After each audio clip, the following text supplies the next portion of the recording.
This is Larry, something sports cards. Come check me out. Sports cards, sports cards, sports.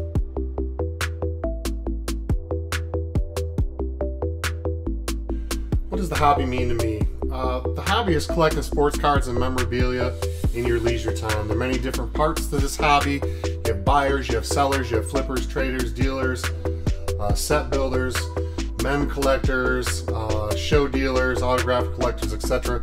You just need to find what you like and collect that.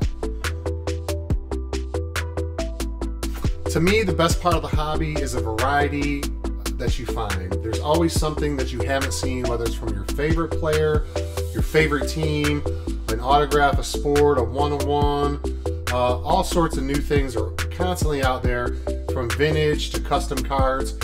So you can always find something that you've never seen in the hobby. What's the worst part of the hobby? To me, the worst part of the hobby is when people refer to the hobby as something that has a set of standards, or they try to protect the hobby by saying this person doesn't belong, that person doesn't belong, just because their narrative doesn't fit their own narrative or their own, means to an end. I think it's literally just a hobby to me. It's cardboard, and you should always just collect what you love. In my personal collection, I collect Denver Broncos, New York Yankees, Hall of Famers, soccer, a little bit of hockey, the first 20 black major leaguers. That's something I just recently started. So I have a wide variety. I have baseball, signed basketball, signed jerseys. I just love my teams. And so those are the things that I love to collect. I used to buy and sell. I used to have a store, and I've set up at a couple shows, and I used to flip and sell on eBay, and I still may do that. But for the most part right now, I'm just collecting cards that I love in high grades or low grades, depending on the card and what I can afford. I'm always on a budget like most people in America. I'm just your average guy, so those are the things that I collect. And selling's okay, flipping's okay. Everybody has a part of the hobby that they enjoy more than others. So I'm just kind of your broad general collector. If I could change one thing about the hobby, it would definitely be the manufacturers, print runs, and the prices. This hobby used to be so cheap. When I was a kid in the 90s and 80s, buying dollar packs, cheap cards, cheap sets at the gas station. Now, a hobby box costs you hundreds of dollars. It's just gotten out of control, and the greed, to be fair, Panini and Topps are a business. They're there to make money for their shareholders. I get that. But at some point, you're just pricing people and kids out of the hobby, most definitely. Social media, influence, and YouTubers, I think, are good for the hobby. I don't believe in market manipulation and pumping and dumping. I think those are horrible things. But I think just sharing your experiences and the things that you love, or asking questions, asking good questions, asking hard questions. I like to see shows and deals being made on the shows, at the show floors. Those are some of the content I enjoy. I like the hard questions.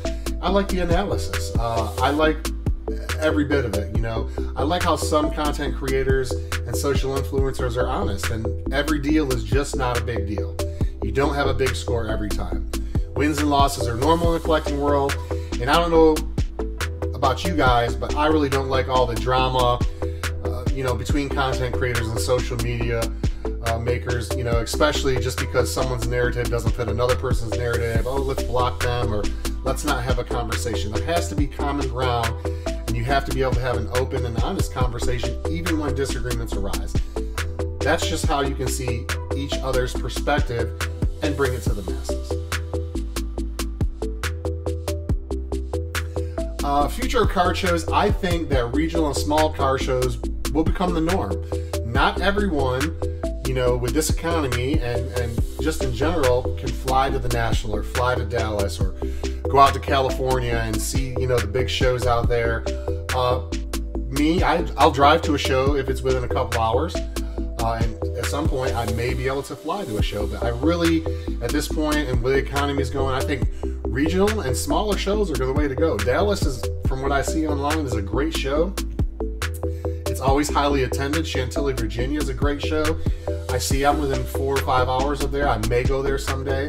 Culture Collision's right down the road. I'm in Myrtle Beach, South Carolina, so Atlanta's right down the road. That may be something I attend. But I really think the small regional shows are going to be big. I think right now what I'm seeing in a lot of content is a lot of people before the National are holding their money, and a lot of dealers aren't coming off prices or willing to trade as much. I think that changes after the National. People are kind of scared. They're waiting to see what happens at the biggest card show, you know, the United States has, in my opinion, or that I've seen. So we'll see how it goes after that. I hope Fanatics has a good impact on the hobby. I hope that they diversify their products, they have new designs, and that they tier their product for every consumer in the market, whether it's kids, dollar packs, your middle-aged people like me in their 40s who aren't willing to spend thousands and thousands in the hobby boxes, but a couple $100s is absolutely in the deal. And then they'll have their high end, of course, for your you know, collectors who are willing to take that big bet and spend more money. I hope that they have a great design team and that they come up with some other things. And, you know, with the acquisition of Topps, I really hope that they continue the Topps line and just give it a more update, more modern feel, still keep the great photography and things like that. What's the future of the hobby going to be in 10 years? I think that it's going to be probably pretty strong. Fanatics does have an 80+ million customer base. I think marketing in the next couple years with owners and players leagues having ownership in these card companies, they will start to market to the masses. It will become a little bit more mainstream. People see cards now not just as a collection, but a lot of people look at it as an investment. I'm kind of up in the air on that. You know, I don't think this is a stock market or something that's tangible. I just think it's worth what somebody's willing to pay for it. But some people have made quite a bit of money, and I'm not mad. I've made some money. I've lost some money. But I think in 10 years, you're going to see it's in a different place. And I think that a lot of people are going to be in the hobby. You'll see commercials, you'll see advertisements during games, you'll see player openings. You're going to see a lot of different things, and they're going to come in and change. You'll see probably a little bit more direct to consumer. I think Fanatics has the logistics in place. They definitely are a direct consumer. I think in some interviews they've even talked about having a direct consumer type market. And I'm not really sure what that means for hobby shops or breakers or anything else, but I'm sure they have a plan in place.